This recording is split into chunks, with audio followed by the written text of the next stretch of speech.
Je me présente, je m'appelle Axel, j'ai 22 ans. Je travaille actuellement à Sainte-Camille, à l'atelier protégé et je fais de l'accueil extrascolaire à Villa-Saint-Pierre.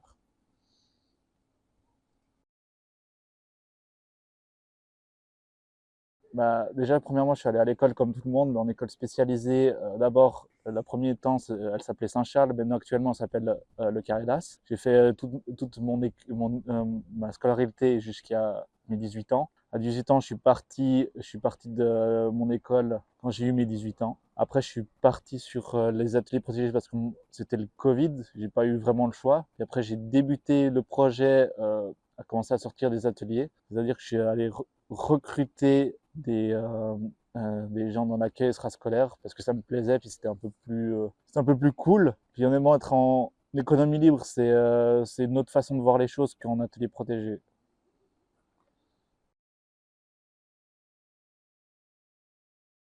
C'est parce qu'il y avait pro-infirmier, qu'il y avait un service qui disait pour les jeunes, pour les jeunes et puis pour ceux qui ont envie de se projeter, bah de se mettre en économie libre. En fait, ce qui m'ont aidé, en fait, c'est de faire déjà mon CV, de faire un petit récapitulatif de ce que je voulais, de trouver le métier qui me correspondait un peu plus dans l'économie libre et puis d'être à l'aise avec ceux qui m'accueillent.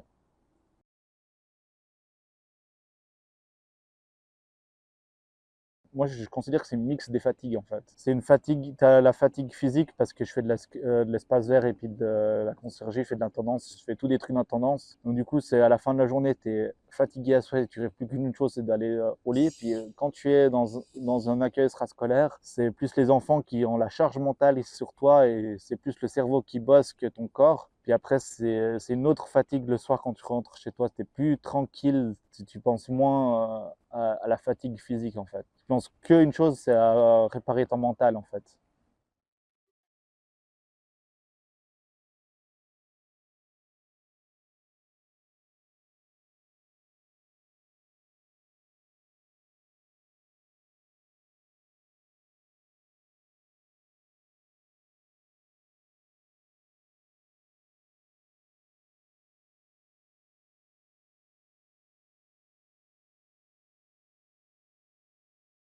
J'ai fait un mois de stage, puis après on a refait un récupératif avec les gens qui étaient présents, c'est-à-dire les gens de l'accueil, la dame de la commune, le gars qui gère la commune. Après après j'étais engagé à temps partiel. Après j'ai fait un contrat à durée indéterminée, puis ça fait déjà maintenant 3 ans que je suis en contrat indéterminé.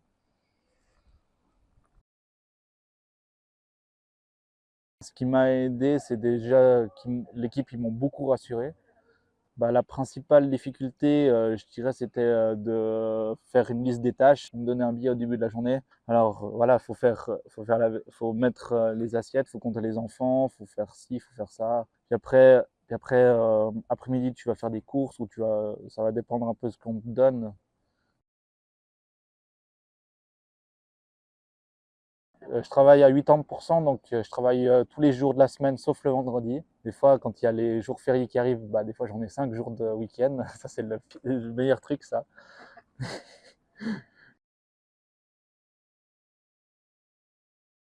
Bah, déjà, l'expérience de travailler en atelier protégé, c'est un rythme complètement différent que de travailler en économie libre, parce qu'en économie libre, il y a plus de pression, il y a plus d'enjeux, alors qu'en atelier protégé, tu peux te mettre moins l'impression, tu sais qu'il n'y a pas trop d'enjeux, et puis tu sais que tu dois pas trop te montrer, alors qu'en économie libre, tu dois pouvoir montrer ta valeur en société, mais ça doit pas être un frein à rentrer en économie libre, parce que je trouve qu'il faut savoir se projeter, en fait.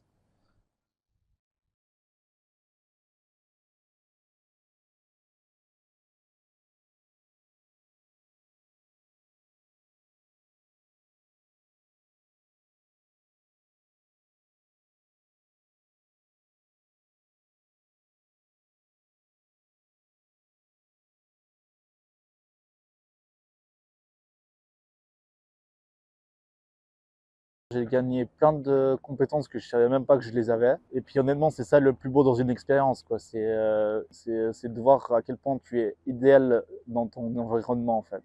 Franchement, c'est juste le bonheur, quoi. Tu te dis, mais tu es content de te lever tous les jours et puis de te dire que ça se passe bien, quoi. À l'heure actuelle, je suis fier de moi, ouais. Mes parents aussi sont très fiers de moi.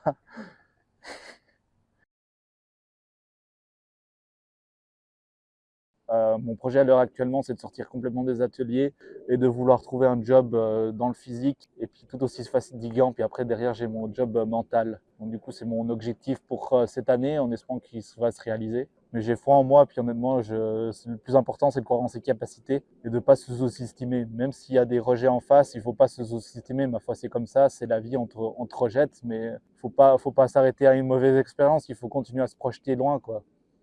Bah, d'ici 10 ans, c'est de sortir complètement des ateliers, en fait. D'être complètement en économie libre et puis pouvoir être fier de moi, puis d'avoir su sortir de ce cercle vertueux d'ateliers protégés parce que on se dit toujours on n'a pas le choix, on n'a pas le choix, mais en fait non, on a toujours le choix, c'est comme dans Matrix. Pardon, c'est pas la vraie phrase, mais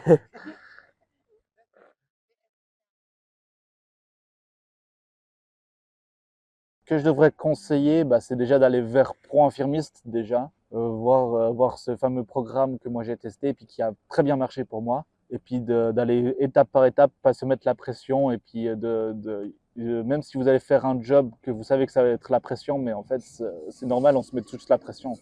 Ce que je dirais à quelqu'un qui hésite encore à se lancer, c'est de se lancer malgré tout, puis y aller pour y aller, bah faut y aller. Et puis surtout, il faut savoir une chose, il ne faut jamais abandonner, c'est le plus important. Même s'il y a eu un échec, il faut toujours continuer. En fait, j'ai jamais eu de découragement en fait, parce que j'ai l'impression qu'en économie libre, c'est assez ouvert, j'ai jamais eu de refus jusqu'à maintenant. Du coup, je suis assez tranquille au niveau de ça. Et puis, honnêtement, le plus difficile mentalement, je pense, pour quelqu'un qui va faire la première fois son entretien, c'est de être en face de celui-là qui recherche justement la possibilité de pouvoir dire mes capacités que j'ai actuellement, les capacités que j'ai développées en atelier, puis de pouvoir se dire, en fait, c'est un entretien normal, c'est une discussion, quoi. C'est comme si tu discutais avec un copain, quoi. Il faut juste se dire ça. Et puis, il y a une phrase assez célèbre que j'aime bien dire, un dragon n'abandonne jamais.